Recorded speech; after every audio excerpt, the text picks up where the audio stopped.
পরীক্ষাটা যদি এমনি পেছানো হতো 11টার দিকে হতো তাহলে সব থেকে বেশি ভালো হতো। তো সকালের কুয়াশার এত করে ঠান্ডার মধ্যে আসতে একটু অসুবিধা হচ্ছে।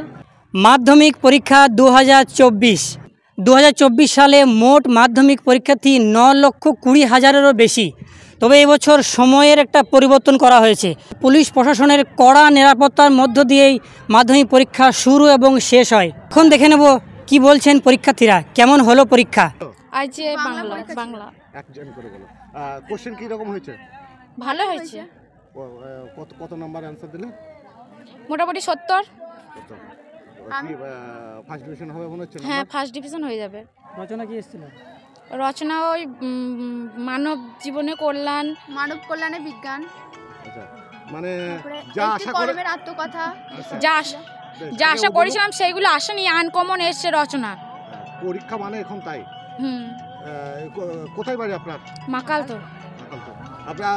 আপনার বিয়ে হয়ে গেছে তাই তো? হ্যাঁ। আচ্ছা, বিয়ের পর মাধ্যমিক দিলেন? বিয়ের পর মাধ্যমিক দিচ্ছি। আচ্ছা, সময়ে পরিবর্তন করা হয়েছে এবছর, ওটা বিষয়ে কি বলবেন? কোনো সমস্যা হচ্ছে? সমস্যা হচ্ছে বলতে এই সকালে কুয়াশার মধ্যে আসতে হচ্ছে, আবার অত সকালে মানে যদি পরীক্ষাটা যদি এমনি পেছানো হতো 11টার দিকে হতো তাহলে সব থেকে বেশি ভালো। ভালো, খুব সুন্দর হলো। কমন ছিল সব? কমন ছিল সব, খুব সুন্দর কোয়েশ্চেন, খুব সুন্দর ছিল আমাদের। ভালো হয়েছে। সব কমন ছিল? হ্যাঁ, কিছু ছিল কিছু ছিল না। 9:45টায় শুরু, অর্থাৎ 2 ঘন্টা আগিয়ে দেওয়া হয়েছে। এটা নিয়ে কি আপনাদের বক্তব্য কি? আমাদের একটু অসুবিধা হচ্ছে, কারণ এই শীতের সময় তো, শীতের ভোরে একটু 11:45 যখন শুরু হতো ওইরকম হলে ভালো হতো। সকালবেলা হয়তো ছেলেপিলে চান করতে পারছে না, হয়তো ঠিক মতন খাওয়া দাওয়া করে আসতে পারছে না। আজকে দেখছিলাম আবহাওয়াটা কুয়াশা। হ্যাঁ, দূর থেকে আসতে অসুবিধা হলো? অসুবিধা সেরকম কিছু হয়নি, তবুও যদি 11:45 হতো তাহলে খুব ভালো হতো। আর কোনো এখানে আর কোনো অসুবিধা বলতে আমাদের একটাই অসুবিধা হলো, আমি গার্জেন হিসাবে যেটা আমি মানে বুঝতে পারলাম, আজকে প্রথম দিন বাচ্চারা এমনিতে নার্ভাস হয়ে আছে, ছোট ছেলে, যদি ঢুকতে দিত আমাদেরকে, গিয়ে যদি আমরা সিটটা দেখে যদি বসাতে পারতাম তাহলে আমরা খুব আনন্দিত হতাম। এটার জন্য আমাদের খুবই কষ্ট হলো। মানে কোনো গার্জেনকে অ্যালাউ করে না, গার্জেন অ্যালাউ করেনি।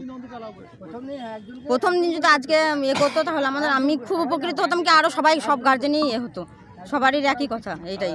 আর সব থেকে বড় কথা, বাচ্চারা খালি পেটে একদম। এবার তাদেরকে তো 2-3 ঘন্টা ওখানে থাকতে হবে উপস্থিত। কোথা থেকে আসছেন? আমি তালিপুর থেকে, তালিপুর হাই স্কুল। আমার নাম রেহেনা বেগম।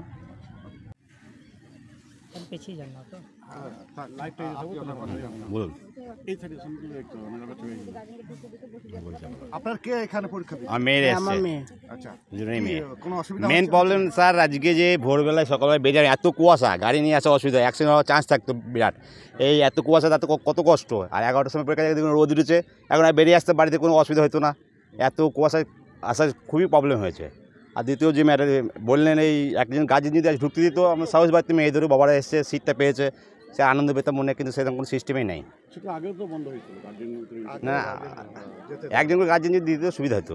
মেন এই প্রবলেম লেট করার যে সকাল সকাল আরম্ভ করার জন্য বেশি প্রবলেম এটা। মানে জীবনের মেয়ের বা ছেলের জীবনে বড় পরীক্ষা বলে, প্রথম পরীক্ষা, তার জন্য আপনাদের একটু ভয় হতে? হ্যাঁ, ভয় একটু। হ্যাঁ। আচ্ছা, কোথা থেকে আসছেন? শিমুলিয়া থেকে। আপনার নাম কি? কেশব দত্ত। ওকে।